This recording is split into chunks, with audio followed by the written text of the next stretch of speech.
Assalamualaikum warahmatullahi wabarakatuh. Perkenalkan, nama saya Willy Normawati, NIM saya T2019-1055. Saya dari kelompok 5. Di sini saya akan menjelaskan tentang pengertian bahan ajar akidah akhlak, tujuan bahan ajar akidah akhlak, macam-macam bahan ajar akidah akhlak, manfaat bahan ajar, sumber bahan ajar, dan langkah-langkah pembuatan bahan ajar akidah akhlak. Yang pertama yaitu pengertian bahan ajar akidah akhlak. Pengertian bahan ajar akidah akhlak, bahan ajar terdiri dari dua kata, yaitu bahan dan ajar. Bahan adalah segala sesuatu yang dapat dipakai, digunakan, dan diperlukan untuk tujuan tertentu, sebagai pedoman atau pegangan pendidik untuk mengajar. Sedangkan ajar yaitu petunjuk yang diberikan kepada seseorang supaya diketahui dan ditiru. Jadi, bahan ajar yaitu suatu bentuk bahan sebagai pedoman atau panduan pendidik untuk digunakan dalam membantu menjalankan proses kegiatan belajar mengajar di sekolah, agar dapat mengetahui berbagai sumber materi-materi secara terperinci dan komprehensif. Ada beberapa pengertian bahan ajar menurut beberapa ahli. Yang pertama yaitu menurut Paes, bahan ajar merupakan seperangkat materi pembelajaran yang disusun secara sistematis. Yang kedua yaitu menurut Suharsimi Adikunto, bahan ajar adalah inti pokok dalam proses pembelajaran. Ketiga yaitu menurut Muhaimin, bahan ajar yaitu segala bahan ajar yang digunakan untuk membantu pendidikan dalam proses kegiatan belajar mengajar di kelas. Keempat yaitu menurut Ali Muldorov, bahan ajar yaitu segala bahan ajar yang digunakan untuk membantu pendidik dalam proses kegiatan belajar mengajar di kelas sebagai pedoman dan panduan baik berupa tertulis maupun tidak tertulis. Sedangkan pengertian akidah akhlak. Secara bahasa, akidah berasal dari bahasa Arab yaitu aqada yaqidu aqdan, yang berarti ikatan, keyakinan, sangkutan, dan kokoh. Akidah berarti kepercayaan atau keyakinan yang benar-benar menetap dan melekat pada hati manusia. Sedangkan secara istilah, akidah yaitu pondasi dasar keyakinan hati seseorang muslim yang berpedoman kepada Al-Quran dan As-Sunnah, sebagaimana merupakan sumber keyakinan dari akidah itu sendiri, dan berpegang teguh terhadap ajaran Islam. Kedua yaitu tujuan bahan ajar akidah akhlak, merupakan suatu perangkat sistem pendidik untuk berlangsungnya proses mengajar pada mata pelajaran akidah akhlak dan guna sebagai pedoman dan panduan belajar yang akan disampaikan kepada peserta didik. Adapun tujuan bahan ajar menurut Depdiknas yaitu yang pertama, menyediakan bahan ajar yang sesuai tuntunan kurikulum dengan mempertimbangkan kebutuhan siswa, dan yang kedua, membantu siswa dalam memperoleh alternatif bahan ajar, dan yang ketiga yaitu memudahkan guru dalam melaksanakan pembelajaran. Adapun macam-macam bahan ajar. Yang pertama yaitu bahan ajar cetak, merupakan suatu perangkat atau alat bahan pedoman atau panduan informasi dalam bentuk kertas yang membahas tentang materi-materi dan isi dari pelajaran, guna untuk mencapai target dan tujuan pembelajaran yang dibuat dengan menggunakan media cetak atau teknologi cetak. Contohnya seperti buku, modul, terus lembar kerja siswa, gambar atau foto, model atau market.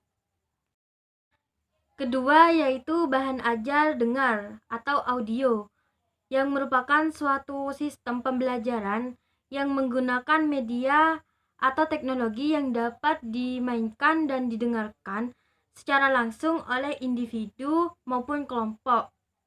orang, contohnya seperti radio, kaset, podcast, dan lain-lain. Dan yang ketiga yaitu bahan ajar pandang. Bahan ajar pandang dengar yaitu seperti audiovisual merupakan suatu perangkat sistem yang berkombinasi dengan komponen suara dan komponen gambar bergerak yang dapat dilihat dan didengar secara langsung. Contohnya seperti VCD, video, televisi, YouTube, dan film.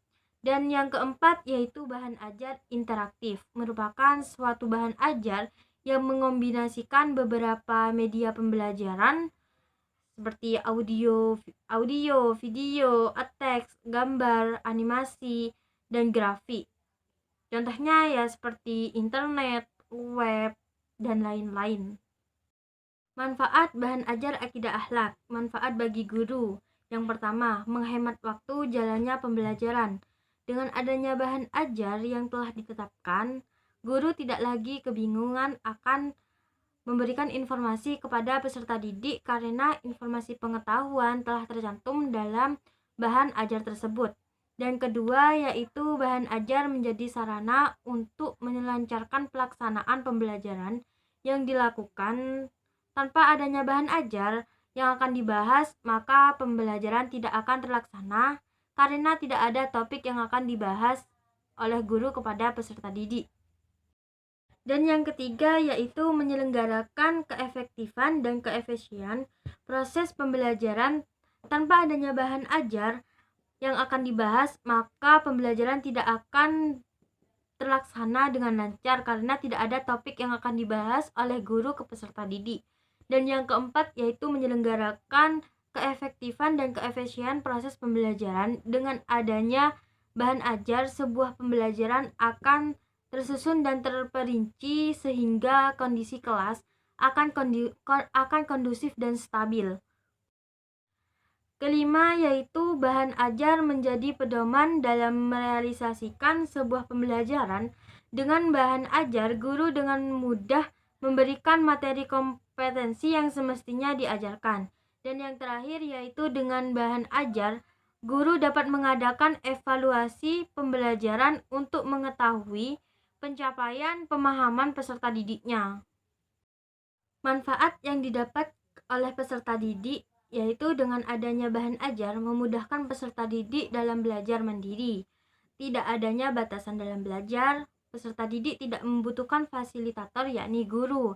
Dan dalam belajar, peserta didik mendapatkan kebebasan dalam menguasai materi sesuai dengan kapasitas kecepatan penyerapan pengetahuan mereka. Dan peserta didik dapat mengajak materi yang ada mereka inginkan. Peserta didik dapat mengajak materi ajar yang mereka inginkan dengan adanya bahan ajar yang dapat dibawa kemana-mana. Peserta didik dapat membiasakan membaca materi yang telah ditentukan ataupun yang mereka inginkan. Sumber bahan ajar akidah akhlak. Sumber bahan ajar akidah akhlak merupakan tempat untuk memilih bahan ajar yang dimana sebagai pedoman untuk mencari materi-materi yang dituju. Adapun beberapa macam sumber belajar, di antaranya yaitu buku teks, laporan hasil penelitian, pakar bidang studi, buku kurikulum, dan penerbit berkala, media, audiovisual, lingkungan, dan lain-lain.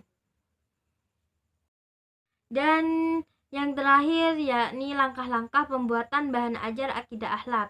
Ada beberapa langkah-langkah yang harus diperhatikan dalam pembuatan dan penyusunan bahan ajar. Adapun langkah-langkah tersebut sebagai berikut. Yang pertama, melakukan analisis kebutuhan bahan ajar. Langkah pertama, pembuatan bahan ajar adalah melakukan analisis kebutuhan bahan ajar.